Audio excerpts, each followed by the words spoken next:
Pendant des années, leur histoire d'amour a fasciné Hollywood. Demi Moore, icône du cinéma dans la quarantaine, et Ashton Kutcher, étoile montante de 15 ans, son cadet.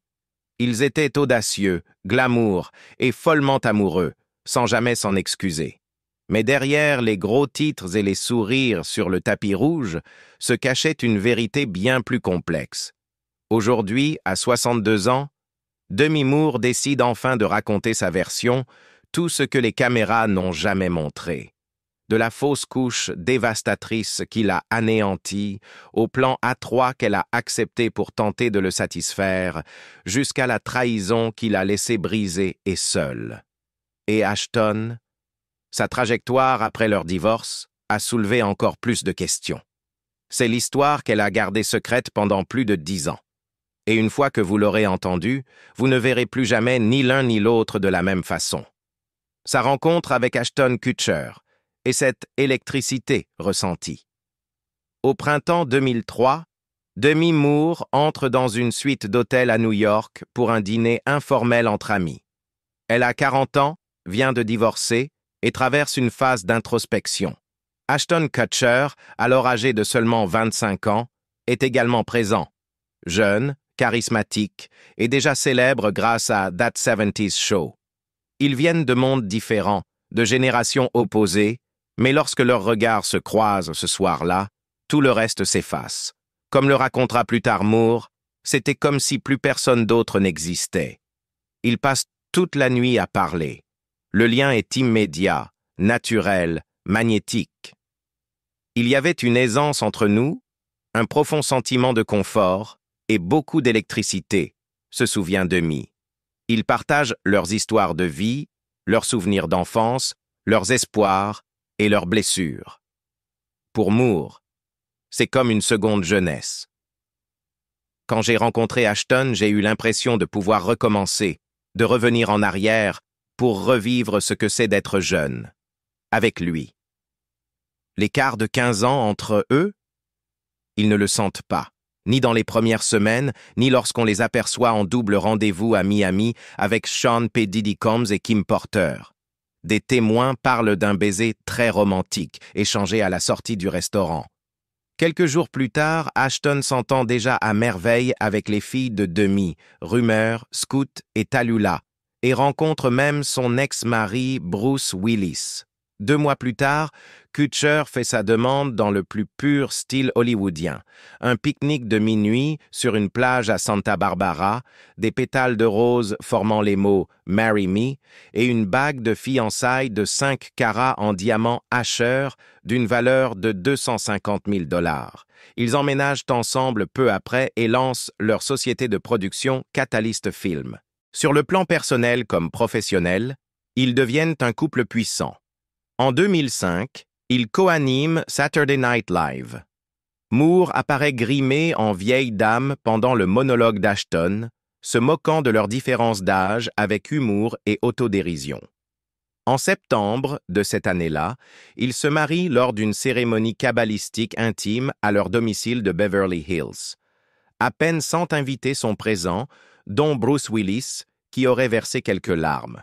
« C'était un mariage magnifique », raconte un proche à People, d'une simplicité touchante qui reflétait parfaitement leur personnalité. Un autre ajoute, il y avait tant d'amour dans la pièce. Pendant un temps, leur vie semble parfaite. Ashton embrasse son rôle de beau-père à cœur ouvert. Il fait des tresses aux filles, les encourage aux événements scolaires, suit même des cours de parentalité. Il dira un jour, « L'amour ne se divise pas, il grandit. » Bruce et Ashton s'entendent bien. « Nous sommes une équipe », dira Demi à propos de cette famille recomposée. « Nous voulons ce qu'il y a de mieux pour nos enfants. » En public, ils rayonnent. Sur le tapis rouge. À la maison. Même lors des avant-premières, accompagnés de leurs enfants et de leurs nouveaux partenaires, ils offrent l'image d'une famille moderne que beaucoup admirent. Avant Demi, Kutcher était un célibataire vivant avec des colocataires. Moore affirme qu'il s'est parfaitement adapté à la vie dans une maison remplie de femmes. Sa relation avec sa mère a beaucoup joué, dit-elle, expliquant sa facilité d'adaptation. Se perdre dans les plans à trois, l'alcool. Derrière les photos retouchées, le glamour des tapis rouges et l'image du couple puissant d'Hollywood, le mariage de Demi Moore et Ashton Kutcher se désintégrait en silence. Peu de temps après leur mariage en 2005, Demi tombe enceinte. Elle a 42 ans. Cette grossesse représente une seconde chance, un miracle, pour elle et Ashton qui se réjouit à l'idée de devenir père. Mais 6 mois plus tard, l'impensable survient. Lors d'un contrôle de routine, les médecins leur annoncent que leur petite fille, Chaplin Ray, n'a plus de battement de cœur. Moore est anéanti. Je ne peux même pas expliquer la profondeur de la douleur, de la perte, du vide, de la confusion, confiera-t-elle à Diane Sawyer en 2019. J'ai complètement perdu de vue ce qui comptait vraiment, ma famille. Le couple tente tout pour avoir un autre enfant. FIV, traitements hormonaux, adoption, rien ne fonctionne. Le deuil dévore Demi. Après près de 20 ans de sobriété, elle recommence à boire. Ce n'est pas un dérapage brutal, mais une lente dérive. Elle explique que l'attitude désinvolte de Kutcher face à l'alcool a influencé ses choix. Un soir au dîner, il lui lance « Je ne crois pas que l'alcoolisme soit une vraie maladie, c'est juste une question de modération. » Au lieu de défendre son long combat pour la sobriété, Moore commence à douter. « Je voulais être cette fille, celle qui pouvait boire un verre de vin à table ou un shot de tequila en soirée. Et dans ma tête, c'est ce qu'Ashton attendait aussi. » Ce qui commence par quelques verres dérape vite. Demi perd énormément de poids, jusqu'à ne peser que 44 kilos. Elle est anxieuse, rongée par le chagrin et la honte, et se réfugie dans les antidouleurs comme le Vicodin. Ashton tente d'être présent, mais leur lien s'effiloche. « Il devenait de moins en moins présent », écrit-elle plus tard dans Inside Out. « Je me pliais en 4 pour essayer de correspondre à l'idée qu'il se faisait d'une épouse. » Et cette idée la pousse à faire des choix qu'elle regrettera amèrement. Pour raviver l'intimité et satisfaire Ashton, elle accepte d'ouvrir leur couple. Les plans à trois, suggérés par Kutcher, deviennent partie intégrante de leur vie sexuelle. « Je n'ai pas dit non », confesse Moore. « Je voulais lui montrer à quel point je pouvais être géniale, amusante. » Elle voulait être suffisante, excitante, aimée. Mais ce qui devait les rapprocher ne fait que les éloigner. Moore avoue que ces expériences lui donnaient une fausse impression de pouvoir. En réalité, elle se sentait honteuse, perdue. Même quand la tierce personne était respectueuse, elle confie avoir été profondément mal à l'aise. Ce qu'elle faisait au nom de l'amour la faisait douter de qui elle était. C'était une erreur, une énorme erreur. La perte d'identité devient tangible. Lorsque des rumeurs d'infidélité surgissent lors d'un voyage à San Diego, Moore tente d'ignorer. Mais les murmures deviennent trop nombreux. Un soir, alors qu'elle se prépare pour un événement public, elle reçoit une alerte Google. Le titre ? Ashton Kutcher aurait passé la nuit avec une jeune femme de 22 ans, nommée Sarah Leal. Le pire ? Demi avait déjà croisé Leal. Elle lui avait tendu son numéro devant elle et l'une de ses filles. Quand elle confronte Ashton, il avoue immédiatement. « Je lui ai demandé si c'était vrai et il a confirmé tout de suite », raconte Moore sur Good Morning America. « Ma réaction a été « Tu te fous de moi ?» J'avais l'impression de ne plus pouvoir respirer. Cette trahison, aussi publique que personnelle, n'était même pas la première. Demi apprend qu'il avait aussi eu une liaison avec Britney Jones, 21 ans. Quand elle l'affronte à ce sujet, Kutcher aurait justifié ses actes en invoquant les plans à trois qu'ils avaient eus. Les limites étaient devenues floues, aurait-il dit. Pour Moore, c'est un choc dévastateur. Elle, qui avait reconstruit sa vie, survécu à des traumatismes d'enfance, à la pression médiatique et à l'exposition permanente, s'effondre, cette fois devant ses propres enfants. Elle sombre. L'alcool, les médicaments, le chagrin, tout s'accumule. Demi n'est plus elle-même. Ses filles, Rumeur, Scout et Tallulah s'éloignent. Les tensions deviennent si fortes qu'elles envisagent, selon certaines sources, de demander une injonction pour empêcher leur mère de les contacter. L'impact émotionnel se reflète physiquement. Sa perte de poids inquiète. Son comportement devient erratique. En janvier 2012, elle est hospitalisée après une crise provoquée par l'inhalation de protoxyde d'azote et la consommation de cannabis synthétique lors d'une fête. L'incident survient alors qu'elle est encore mariée à Kutcher. Le public est choqué. C'est une chute brutale, effrayante. Plus tard, Moore décrira son amour pour Kutcher comme une addiction. C'était plus dévastateur que n'importe quelle drogue, car cela m'a vraiment déconnecté, émotionnellement. Le besoin d'être celle qu'il attendait, pour lui plaire, le garder, ne pas être abandonnée, l'a mené à trahir sa propre essence. Dans Inside Out, elle avoue avoir voulu reproduire un fantasme, entrer dans un moule. Mais chaque compromis, chaque verre, chaque nuit partagée avec un inconnu, l'éloignait davantage de la femme qu'elle était vraiment. Elle ne vivait plus. Elle disparaissait. Moore est aussi lucide sur le double standard qu'elle incarnait. La société est cruelle envers les femmes plus âgées qui sortent avec des hommes plus jeunes. Elle devient la cible des tabloïds, des blagues sur les plateaux télé. Chaque ride est disséquée. C'est humiliant. Et cela alimente encore plus ses insécurités. Kutcher, lui, reste discret. Lors de la sortie du livre, il poste simplement sur Twitter « Pour la vérité, envoie-moi un texto ». Il avoue ensuite avoir failli publier un message cinglant, mais y avoir renoncé en regardant sa fille et son épouse. Alors je l'ai supprimé. Mais la vérité est déjà là. L'acteur Scott Eastwood confirme même une liaison lors d'une interview dans Watch What Happens Live, affirmant que Kutcher avait couché avec sa petite amie de l'époque, ce qui, selon lui, a causé la rupture entre lui et Demi. Et pourtant, à ce moment-là, Moore n'a pas encore officiellement demandé le divorce. La séparation n'est pas annoncée. Mais l'effondrement est en marche. La trahison, la perte, la confusion, autant de pièces d'un puzzle douloureux. Une femme autrefois sacrée actrice la plus puissante d'Hollywood est en train de disparaître, cachée derrière un rideau de douleur et de silence. La fin de leur relation.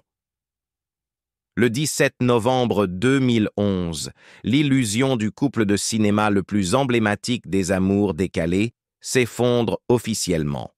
Après 6 ans de mariage, Demi Moore et Ashton Kutcher annoncent leur séparation.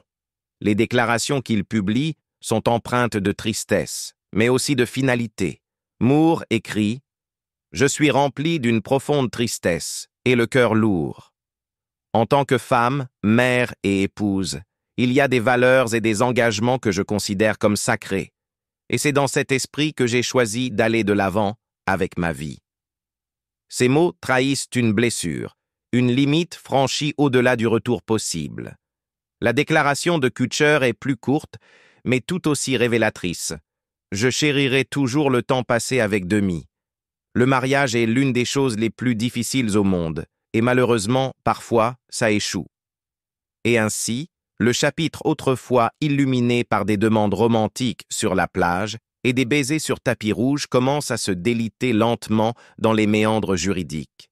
Bien qu'ils se soient séparés fin 2011, la procédure de divorce, elle, traîne. Ce n'est qu'en décembre 2012, plus d'1 an plus tard, qu'Ashton dépose officiellement la demande. À ce moment-là, chacun mène déjà sa vie de son côté.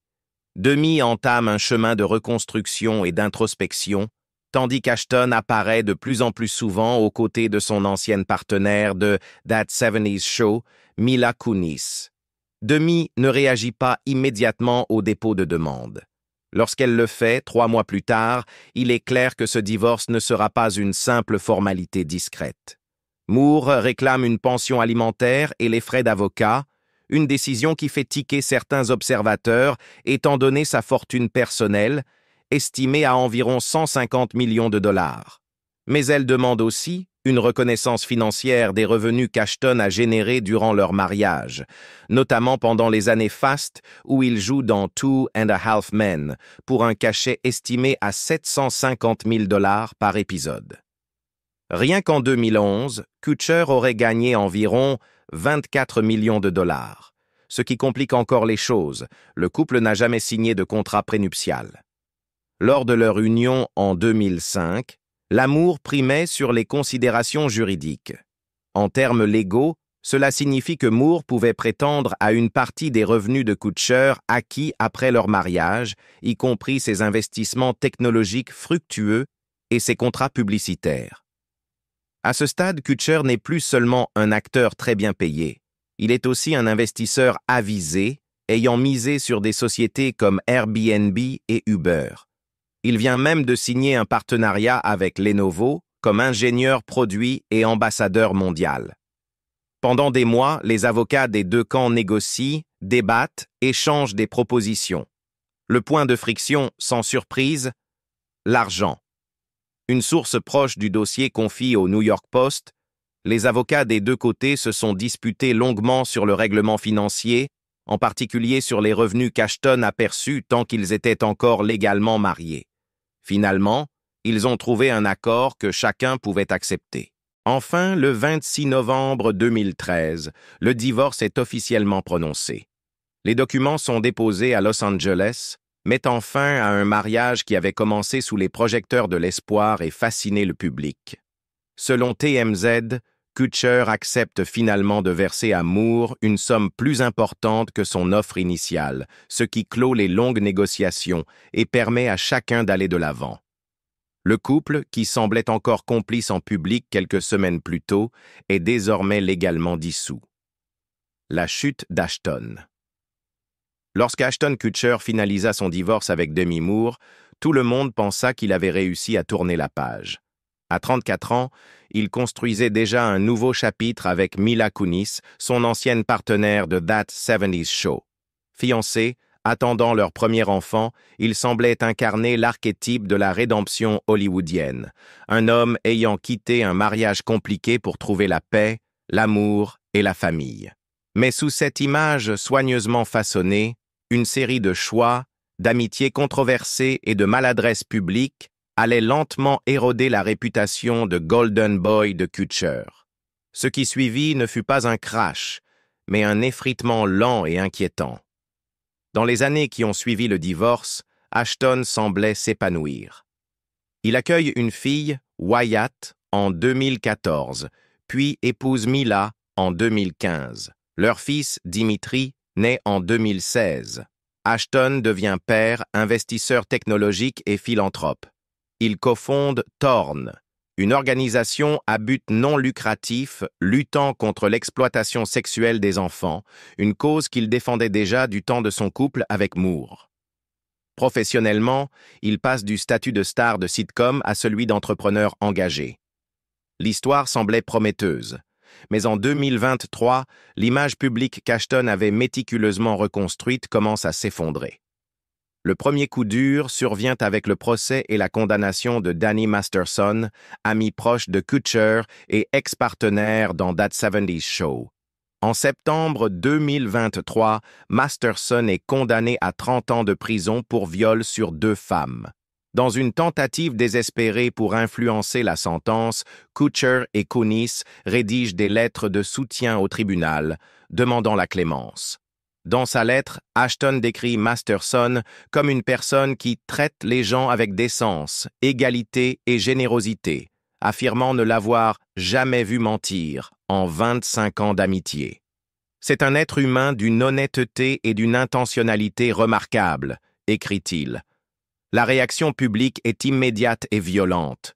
Beaucoup ne comprennent pas comment Kutcher, fondateur de Torn, peut défendre un violeur condamné. La colère monte encore d'un cran lorsqu'une ancienne interview refait surface. Mila Kunis y explique que, à 14 ans, Danny Masterson avait osé Ashton à l'embrasser à la française, ce qu'il avait accepté.